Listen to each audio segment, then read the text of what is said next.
Okay. So this is finished. Yes. Our next speaker is Dr. Isha Prasad Bhagwat. He is a medical doctor with a public health background. He completed his medical studies at Pondicherry and later qualified for a MD in community medicine from AIDS, New Delhi. His work has largely centered around maternal and child health and nutrition issues in rural areas, including work on CMAM, double fortified salt preventing neonatal mortality, and pediatric diabetes across several states of India with the government and leading development partners. The social side of medicine is also a fusion, and so he has also worked on projects addressing women's empowerment, livelihoods, and wash issues. Dr. Bhagwat is presently working in the India Nutrition Initiative of Tata Trust as Program Manager for MySim project and is also supporting the Swasth Bharat Director program for the Poshan Abhiyan. Dr. Bhagwat. Mr. Chairperson, Dr. Prema, my seniors in the audience and friends, a very good afternoon. Speaking after Dr. Reddy is a very, very unenviable task. I'm just reminded of a small anecdote, a personal anecdote of Dr. Reddy. While in medical college, all students, we were arranged as per our alphabetically. So my name is Isha Prasad. Before me, there used to be a guy called Indrajit Agarwal. And I always remember that, Indrajit, he's a brilliant hematologist. He's practicing in Gurgaon now. A very brilliant guy, very intelligent guy.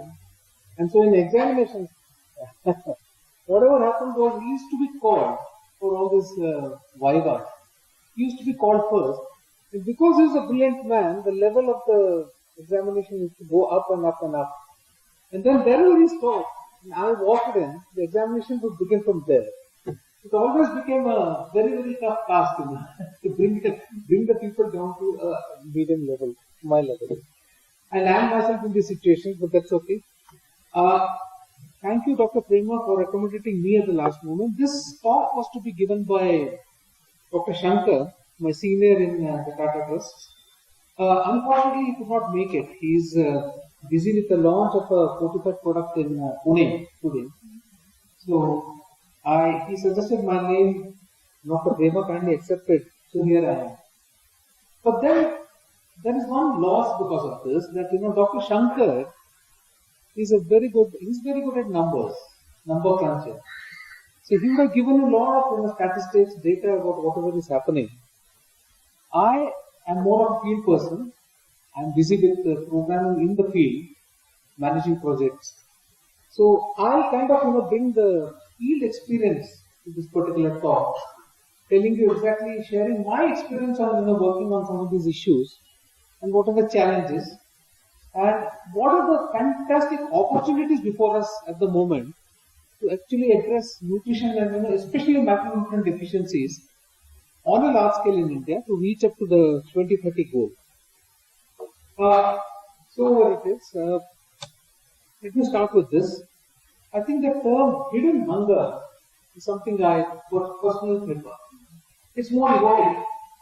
Rather than dull micronutrient deficiency, MND or whatever, I think the word hidden hunger, whoever coined it, is a very evocative term.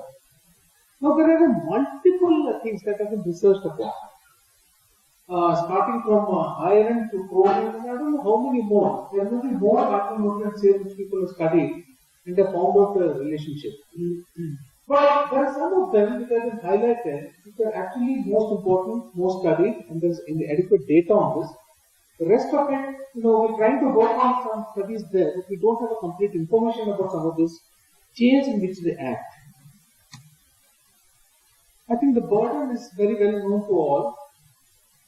On the global hunger index, we rank 103. The latest report of 2018 has come out. You may debate the way they've calculated and then you may debate the ranking.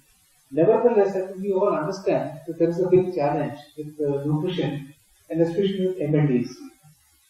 I think the fact here is a couple of things. One is the economic losses because of the result of hidden hunger. Very well documented. We estimated to lose around 2.4% of the GDP because of this. And we have been addressing many of this. But when you start working on this burden, you also realize one big challenge, and this is something that Dr. Shankar and myself faced. We were working on this. There is very little updated data on the prevalence of macronutrient deficiencies. We have the NFHS4 data on which gives us some indication about anemia and maybe about consumption of iodine salt or consumption of vitamin A. But the studies done on many of the prevalence of these diseases, I think they're few and far, rare, and some outdated data has to be quoted. I'll come to the data issue again, but this is one particular challenge that we face when we try to update what exactly is the prevalence of these diseases. One question that was asked of us in the presentation was, what has happened in the past when it comes to addressing hidden hunger? This was good, because it allowed us to reflect, go back, study what has been happening, kind of go into the past and see that we have actually done very good work. Around time of independence, Dr. Gopalan also was referring to today morning. The incidence of beriberi, pellagra, scurvy was pretty high. Scurvy was not so high, but beriberi, pellagra definitely. We've had remarkable success in that. We have been able to control it. Universal Salt Taxation has been a success. The NFHS4 said 93.1% consume iodine salt, and the incidence of cretinism has really come down. Incidence of keratomalacia has also drastically come down. I don't remember a case in the past 15 years after traveling across I don't know how many states, how many villages. We don't come across this. The last case I saw was in the Banswara in Rajasthan, in a tribal village there. But after that, we don't see these cases anymore. 60.2% of children aged 9 to 59 months consume vitamin A. So there has been an increase in consumption, decrease in many of these things. Although when you come to bitot spots, we still say it is we have more than 0.5% saying that it is still a problem. Consumption of iron folic acid tablets for pregnant women has also increased. Dr. Bani is going to talk a bit more about anemia later, so I'm not going to focus a lot on this. Yeah. Okay, I'll start using this. Okay, sure. Fine. But improvements have been very slow. We missed the NTG targets. Hidden hunger was not really addressed. We are in danger of missing SDG2 also if we continue the present trends. So we really have to think about what is to be done. There was an interesting question in the questionnaire that was circulated by Dr. Prema today morning. Do we see more rapid changes in health than nutrition? Am I right, Dr. Prema? That was the question. I think nutrition especially, we have been very, very slow. Personally again, when I did my MD, my thesis was on double fortified salt. I had used the NIN formula at that time. 10 years later, I got a chance to work on another formula, and then I tried it out in villages. 20 years later, we're still debating whether to use double fortified salt or not. I was talking to you today morning. It's a big challenge. And there are so many challenges in nutrition that keep on coming, that the rate of change is very, very slow. We'll have to really work harder if we want to actually achieve the SDG2 target of hidden hunger. One of the challenges in India is there are very complex interacting drivers of hidden hunger. Dr. Reddy talked a lot about agriculture, so I'm not going to touch upon it. Apart from one point, there's this food pricing of energy-dense versus micronutrient-rich food. The energy-dense food, the cereals, are very, very low cost as compared to some of the micronutrient ones. But this food pricing is something that needs to be addressed. We are also getting free rice in many areas, or rice which is very highly subsidized, wheat which is highly subsidized, but not so the pulses, especially not the vegetables and fruits. this has become a challenge. Diet diversity is also very limited. I think studies all over. The morning also, we got Dr. Paul was talking about it. He presented NFHS code data. There's had hardly any diet diversity, whether it is young children or whether it's women. And even this NSS of the data that you can see, which compares the rich urban and the poor rural people, you see a marked difference in the kind of per capita consumption of this fruits, vegetables, eggs, fish, meat, all that is rich in macronutrients. Now, other challenge in India is the inequitable gender access to macronutrients.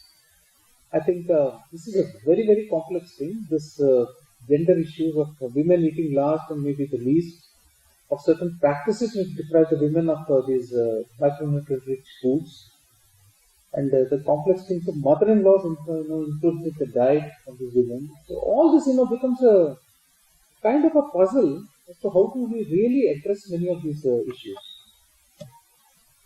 And this is the diet paradox that we see. We are the largest producers of milk and vegetables and fruits. Consumption, however, is very, very limited. But this is a paradox. We actually have farmers throwing milk now, dumping milk, but we are not able to make sure that families consume that milk. Vegetables and fruits again, the kind of wastage that we see in this is amazing. And so some proposed solutions, once again, a lot from field experience. I think there are two things rather. First of all, we need to focus on some broad-based strategies. What is really required is a sustained increase in crop yields and production. We need to maintain whatever is actually being cultivated at the moment, despite soil productivity issues, despite climate change. This is an area which we need to really address. We can't, traditionally, we were dependent on our agriculture. We made sure that we are no longer importing foodstuff. And if we want to continue this trend where India continues to be self-dependent, I think we'll have to do a lot more on this issue of crop yield and crop production. And very closely to that is the reduction in supply chain losses. And this is especially true for all the micronutrients. All the foodstuff, that is perishable, have a lot of micronutrients. You take vegetables, you take fruits, you take milk, you take other perishable meat and poultry items. I think this is a challenge that we'll have to face. You require a lot of processing so that the micronutrient losses are decreased. And finally, we really need to work on promoting diet diversity. That nice campaign that is on social media, what's on your thali, I think it's a very nice campaign. This is something that we need to discuss at the rural areas also, what's in your thali, and how we can actually increase the diet diversity there. Unless we increase the consumption of dairy products, pulses, meat, I don't think we'll be able to really address many of the hidden hunger issues. And then we come to targeted interventions. We have the broad-based strategies of agriculture, diet diversity and all, but a targeted intervention of two things: fortification of food grains, biofortification. Then we have food fortification instead of processed food, and then supplementation at the household level.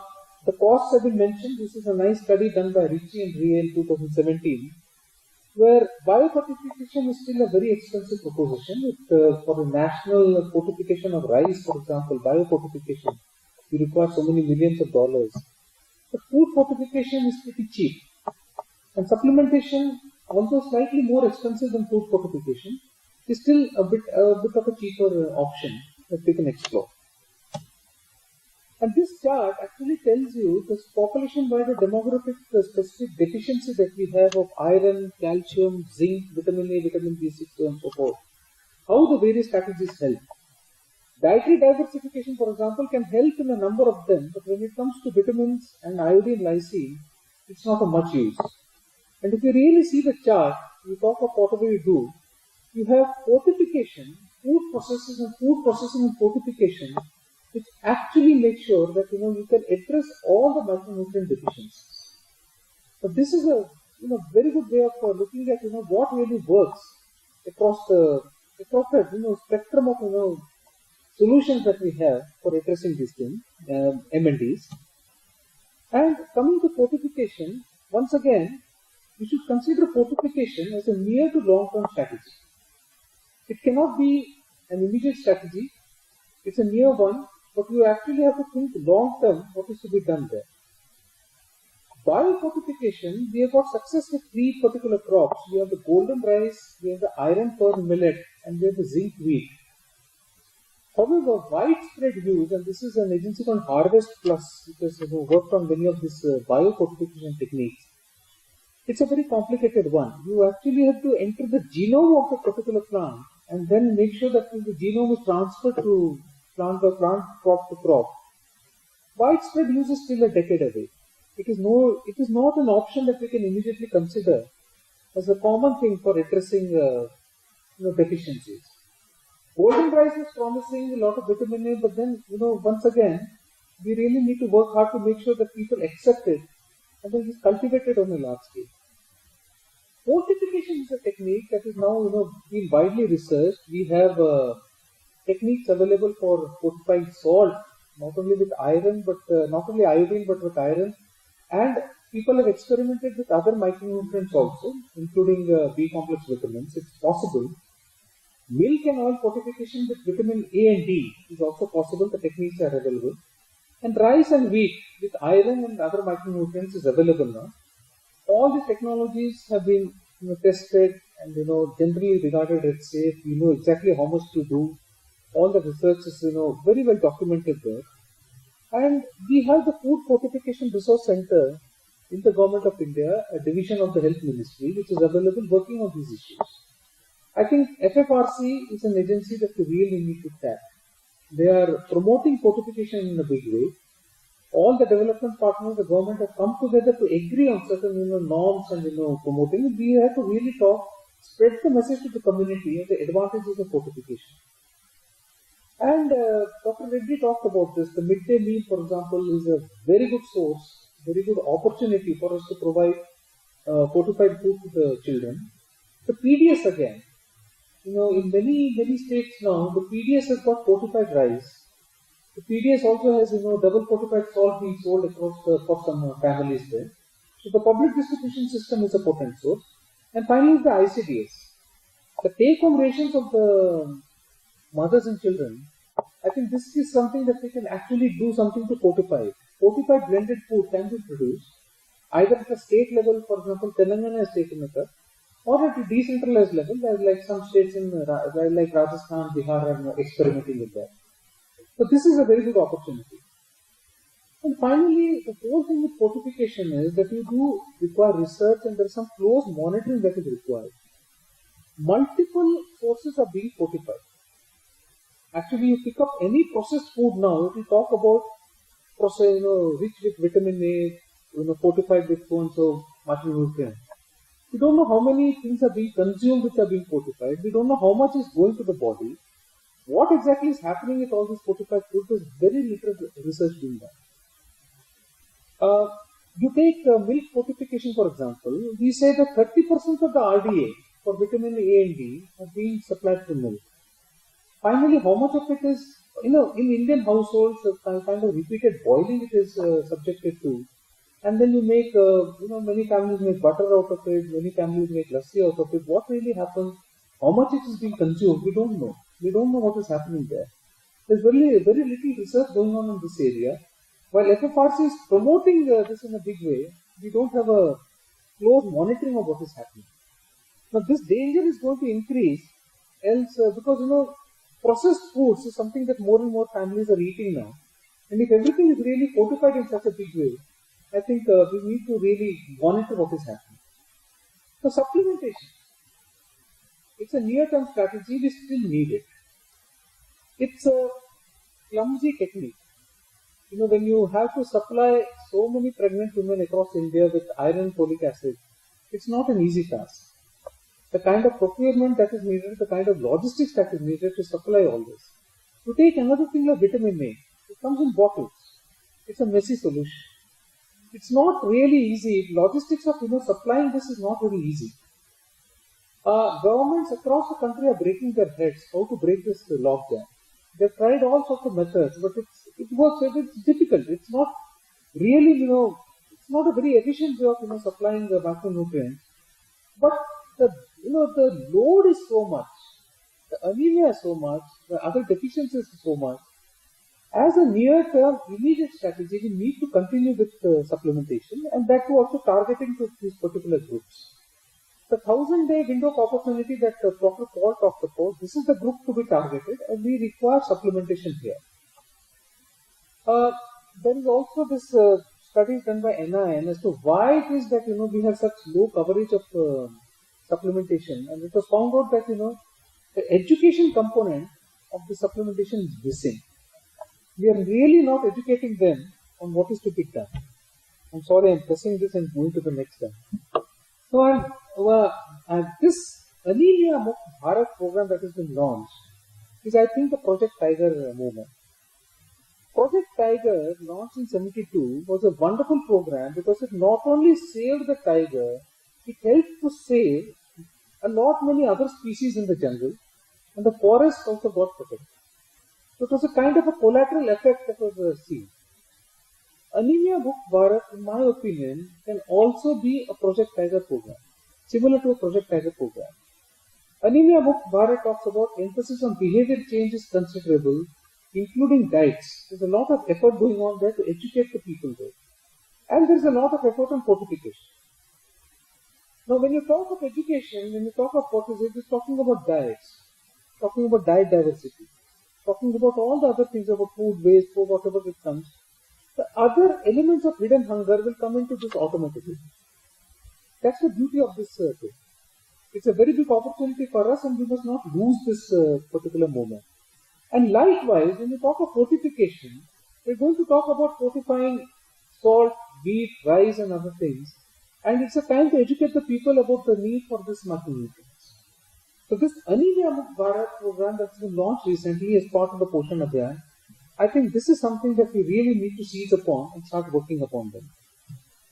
There are three other excellent opportunities, and this is where I would like to talk a lot about field programs that are ongoing. Dr. Paul talked a lot about this Poshan Abhiyan. I will not talk a lot about it, but I want to emphasize two things once again. The Jan Andolan movement. The Prime Minister's contribution to the whole program was monumental because he said, nutrition, पोषण के बारे में गूंज होनी चाहिए. People should start talking about nutrition.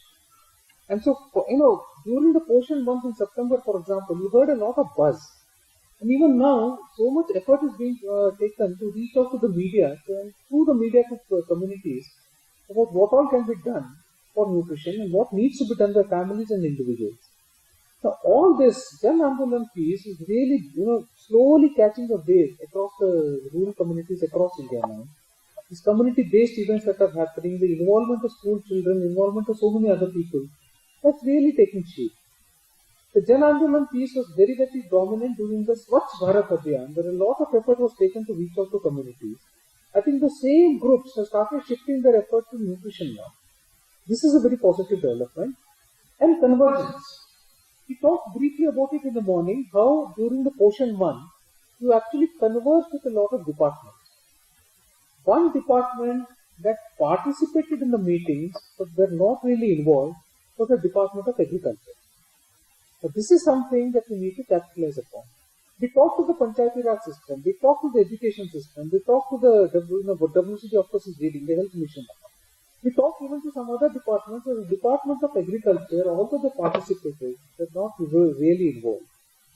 Dr. Reddy talked so much about it. Our entire effort to address micronutrient deficiencies is also through the Department of Agriculture. They need to be involved. They need to be, actually informed how they can contribute to nutrition apart from just producing food.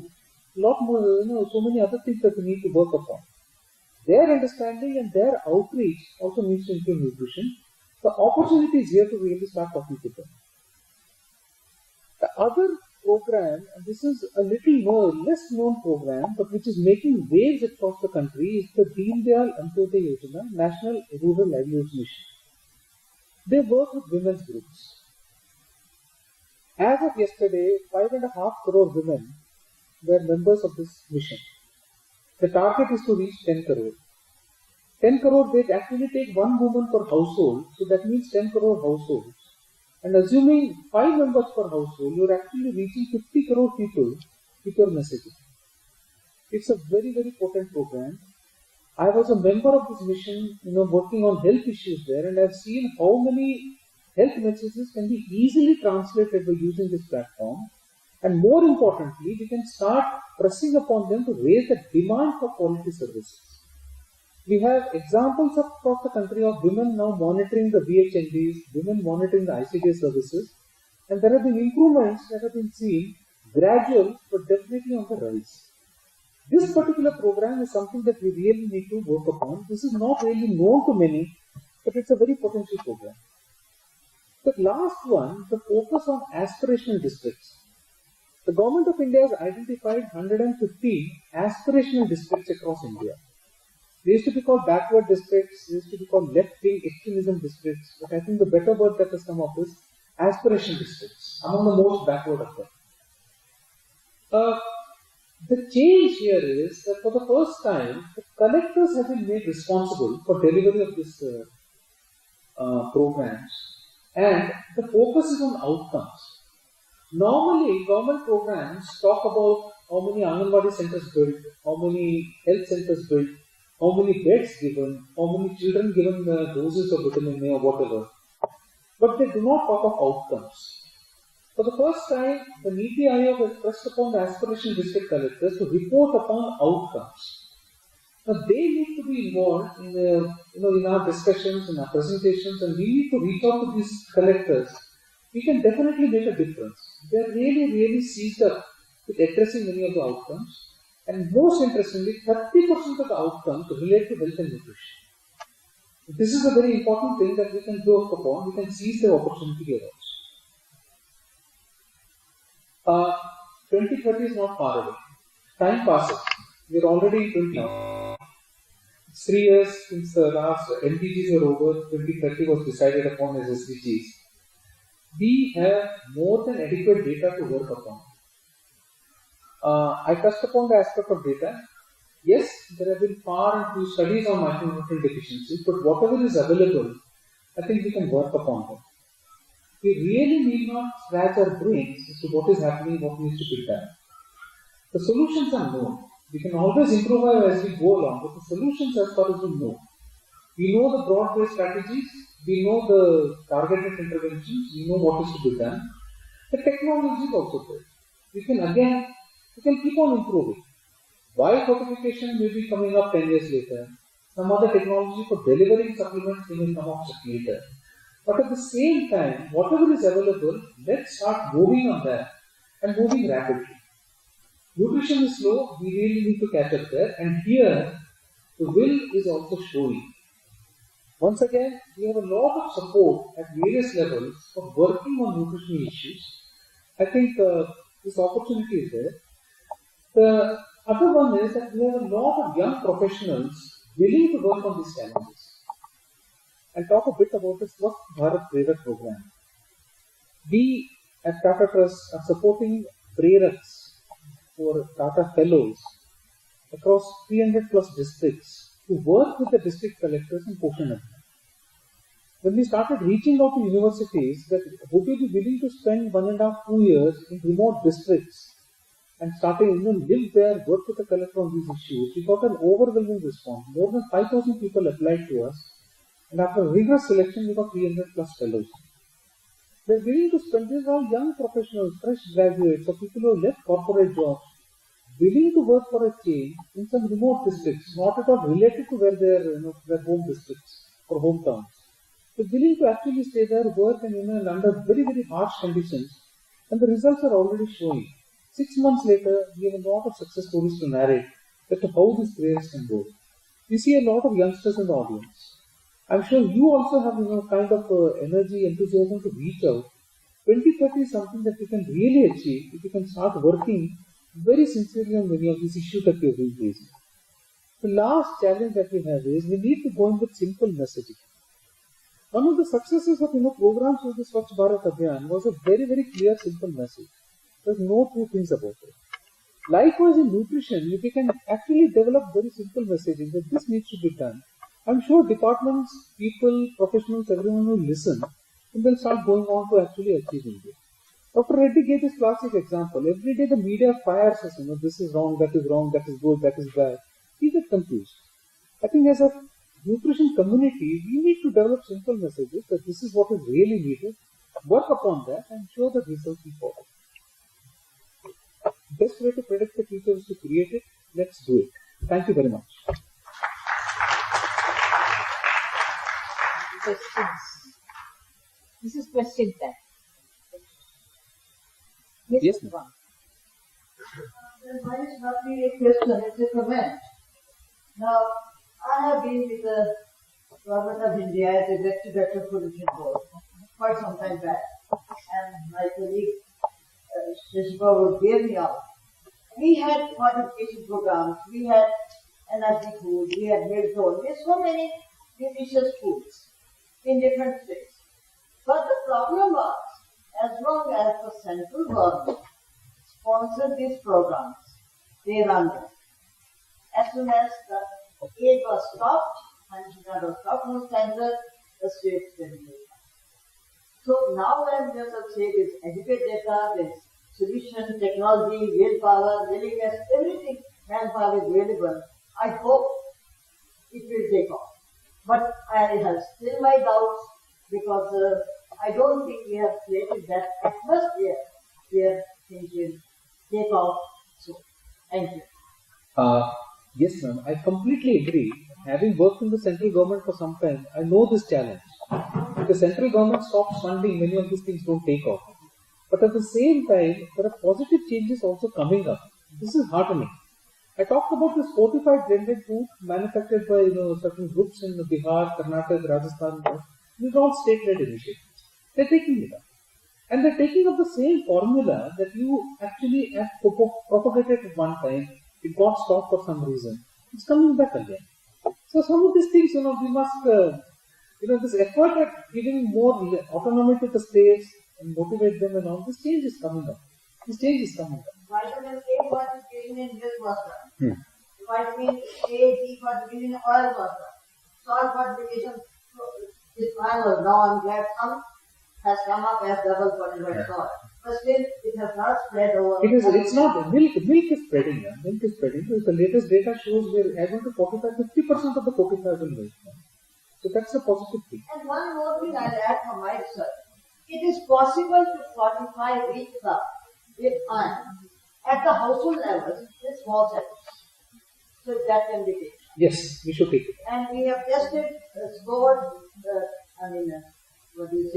pellets and added the stacks of iron, salt there, are taste changing, the rusty nothing happens. Nothing happens. With certain levels, which of course we have decided. We have better formula now, but it hardly shows up. And staple can be easily taken up. Yes. Thank you. It's slowly coming up now. Wheat fortification is also on the rise now. Yeah. Anyone else? Dr. Babu. Yes. Despite the success of iodine salt in bringing down goiter, we are seeing increasing incidence of hypothyroidism. That is something which is very worrisome and confusing, whether because of environment or what. Particularly during pregnancy, you see a lot of hypothyroidism. I don't know if you have any. I don't have information on this one, sorry. But biofortification, once achieved, can be a very inexpensive method, an empowering method. Unfortunately, in India, there is so much activist propaganda against GM foods that people are not willing to take this up as a research career. The third thing is, riboflavin is one of the most deficient nutrients in our diet. If you look at NNLD data. And it is also involved in homocysteine metabolism. And still we don't worry about riboflavin. But I think B complex vitamins haven't received the kind of attention they need to. yeah. I think we rested when pellagra and pituitary kind of disappeared. Exactly. Exactly. And the focus is now more on iron. It almost strikes us that more than 50%. I feel that we are putting too much emphasis on iron without forgetting the role of B12. Folate. And anemia prophylaxis program has not been very successful, partly because of administrative information. But we need to also look at the possibility of adding B12. I brought this up in one of the IUCOS meetings, and I also said vitamin C also has to be there. The person who was speaking said, with vitamin C, the problem is the quantity that is required. You can't put so much vitamin in a tablet. So you have to have a food-based approach to that. So unless you look at anemia, not just as iron deficiency, but also iron, folic acid, B12, vitamin C, which includes bioavailability, the problem of anemia will not be. Yes, exactly. Now, this particular thought that anemia is not necessarily only iron deficiency. I think this is what struck the Anemia Mukt Bharat team also. There is a team at AIIMS now which is actually working on segregating this possible causes, other causes apart from iron deficiency. The worm infestation.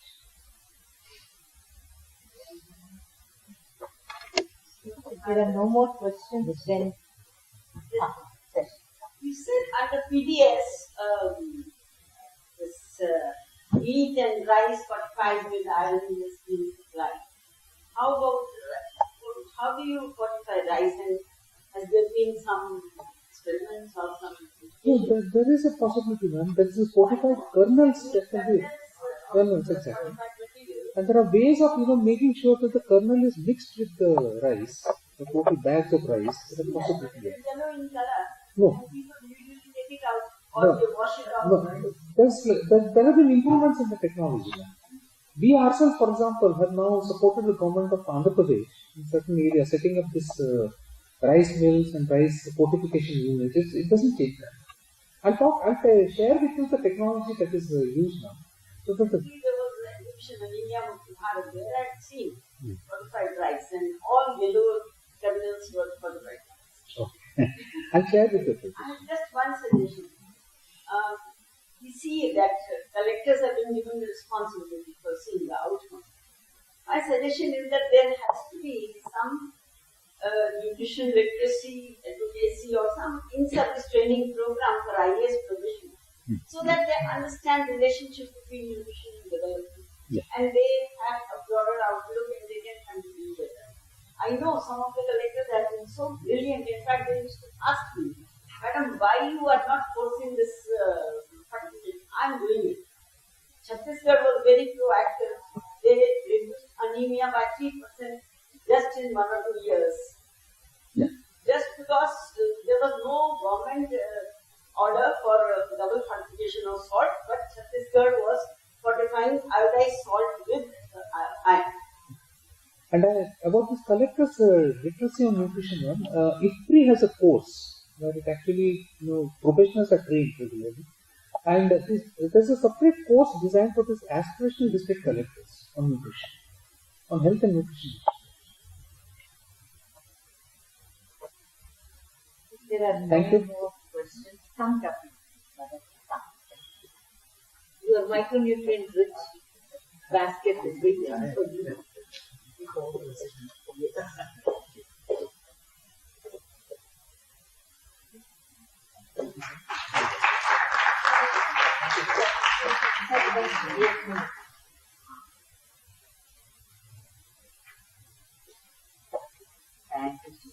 And really, with the family, the entire micronutrient, which are found also. So vitamin C.